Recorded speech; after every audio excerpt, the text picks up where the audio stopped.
ઉનાના કોપ ગામની હિચકારી ઘટનાનો મામલો.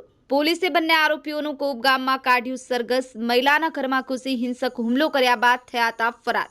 એલસીબી દ્વારા બંને આરોપીઓને 36 કલાકમાં દબોચી લીધા. આતંક મચાવનાર બંને લુખાઓને કરાવ્યું કાયદાનું ભાન. Chauhan Jayantikumar, the mirror news, Una. કોપ ગામે જે મહિલા ઉપર બે શખ્સો દ્વારા હુમલો કરવામાં આવ્યો છે, શું છે વિગત? ગઈ તારીખ 29/12/2024 ના રોજ નવા બંદર મરીન પોલીસ સ્ટેશનની હદમાં આવેલ કોપ ગામમાં એક બનાવ બનેલો, જેમાં એક મહિલાને આરોપીઓએ એના ઘરમાં ઘૂસી અને શરીરના ઘા મારેલા.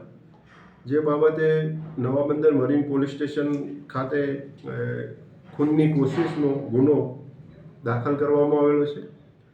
આ ગુનામાં કુલ 3 આરોપીઓ છે. એમાં 2 આરોપી હાર્દિક ઉર્ફે હાદો ભરતભાઈ બારૈયા અને અક્ષય બાંભણિયા, બંનેને આજરોજ ગુનાના કામે એરેસ્ટ કરવામાં આવેલ છે. ત્રીજો આરોપી એ સગીર હોય એ એરેસ્ટ કરવા એના માટે હજુ કાર્યવાહી બાકી છે. સર, આરોપી કોઈ ગુનાહિત ઇતિહાસ ધરાવે છે ખરા? આરોપી વિરુદ્ધ હાર્દિક વિરુદ્ધમાં 2 પ્રોહિબિશનના ગુના દાખલ થયેલા છે અને અક્ષય વિરુદ્ધમાં એક દીવમાં પ્રોહિબિશનનો ગુનો દાખલ થયેલો છે. સર, આરોપી 36 કલાક બાદ ક્યાંથી ઝડપવામાં આવે? આરોપી લોકલ ક્રાઇમ બ્રાન્ચ દ્વારા આજરોજ પકડવામાં આવ્યા છે. એ તલાલા બાજુથી લોકલ ક્રાઇમ બ્રાન્ચ દ્વારા આરોપીઓને પકડવામાં આવે છે. ગુનો કર્યા બાદ આરોપીઓ તાત્કાલિક ત્યાંથી ભાગી ગયેલા. લોકલ પોલીસ દ્વારા પ્રયત્નો જારી હતા. એ દરમિયાન લોકલ ક્રાઇમ બ્રાન્ચ દ્વારા આરોપીઓને આ ગુનાના કામે હસ્તગત કરી અને આજરોજ નવા બંદર પોલીસ સ્ટેશન સોંપતો હોય અને કાયદેસર એરેસ્ટ કરવામાં આવેલ છે. સર, હુમલા પાછળનું કારણ શું હતું? હુમલામાં આ જે બહેન છે, જે ઈજા જેને થઈ છે, એ અને હાર્દિક એ સંબંધી થાય છે. બહેનના પતિ જે છે એના મામાના પક્ષે આ હાર્દિક સંબંધી થાય છે. એટલે હાર્દિકને કાકી છે એના ઘરે બેસવા જતા હતા.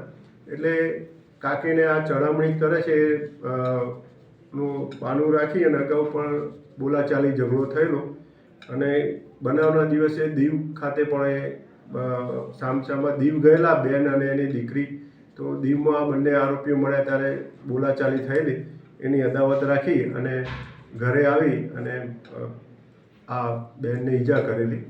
બનાવ બન્યો ત્યારે જે ફરિયાદી દીકરી છે તે હાજર હતી અને આ લોકોએ સીધે દીકરીની મમ્મી કે જે ઈજાગ્રસ્ત છે લસુબેન, એના ઉપર એટેક કરેલો અને એને ચપ્પાના ઘા મારેલા.